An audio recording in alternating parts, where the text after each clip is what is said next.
Là,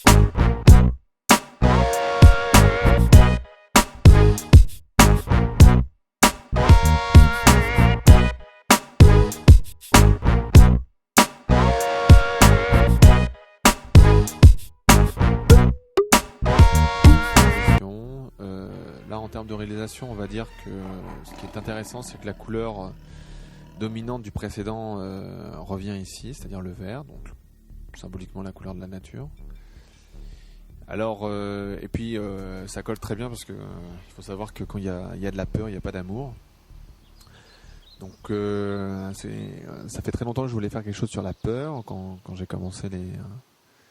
Donc là, je me suis bien amusé à trafiquer l'images. Et je voulais pas trop non plus la trafiquer parce qu'il fallait que c'était important pour moi que on puisse reconnaître le. Voilà, je pars d'un plan. Là, je perds vraiment le spectateur dans une peur potentielle qu'il pourrait avoir, où ça le fait vraiment déformer la réalité.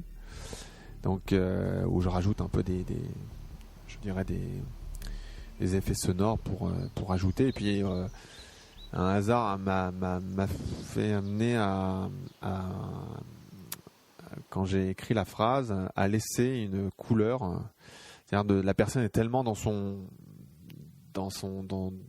peut être tellement dans son émotion qu'elle ne va même pas regarder que y en a qui vont voir qu'il manque une lettre et puis il y en a d'autres qui vont voir que en fait la lettre est vraiment là. Donc on va dire que c'est le double effet qui se coule.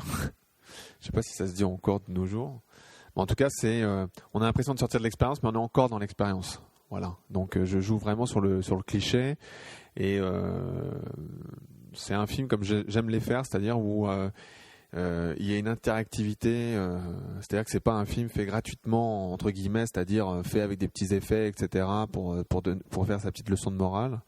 C'est vraiment et puis c'est un peu ce qui se passe souvent quand je fais des films, c'est-à-dire que j'amène vraiment le spectateur ou l'internaute. Je suis pas avec lui évidemment quand il regarde son film. Enfin, quand il regarde un film dont j'ai réalisé comme les Seconds of Eternity ou d'autres films que j'ai pu faire, ou par exemple quand le numéro 26 sur Lego où il faut qu'il appuie sur le bouton pause pour qu'il puisse effectivement regarder à quoi correspond les explications, permet vraiment si les gens n'ont pas compris mon style, ce que je doute, s'ils en sont à celui-là, je pense pas que c'est vraiment de créer un inconfort afin de susciter une réaction et une prise de conscience de la part du spectateur. Oui, donc là on retrouve un SOE à queue, c'est-à-dire que l'eau revient, mais on voit très bien qu'elle revient sous une forme un petit peu particulière parce que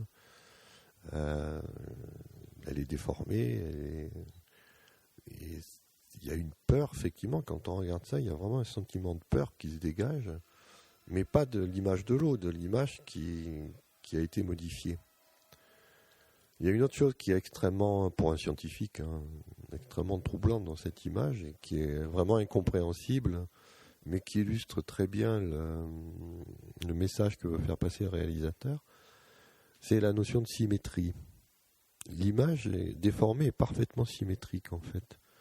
La gauche et la droite se correspondent dans ce qu'on appelle une symétrie miroir, qui n'existe pas dans l'image réelle. L'image réelle, elle est complètement asymétrique. Et ça, c'est vraiment bluffant de voir comment on peut déformer, parce que l'image est la même, en fait, c'est juste un filtre de couleur, je pense, que Rodolphe a appliqué pour faire apparaître des choses, comme quoi on peut symétriser la réalité. Et c'est cette symétrisation de la réalité qui fait peur, qui rend dangereux. Et c'est exactement comme ça que procède la science, en fait. La science part d'une réalité qui est en fait asymétrique, et elle va chercher à mettre de la symétrie dedans pour la rendre compatible avec la science, les équations. Et en faisant ça, apparaît la peur. Et ça, évidemment, c'est une très belle leçon. Moi, c'est un truc que j'ai tout de suite, tout au long de ma carrière scientifique, j'ai toujours associé le concept de symétrie à la mort. Et alors qu'au contraire, beaucoup de scientifiques associent la symétrie à la beauté.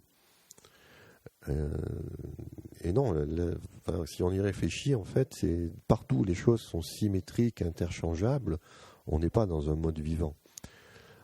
Et là, donc, on a un SOE qui, moi, m'a beaucoup touché pour ça, qui nous montre très clairement les relations qu'il y a, les dangers qu'il y a à vouloir aller vers trop de symétrie.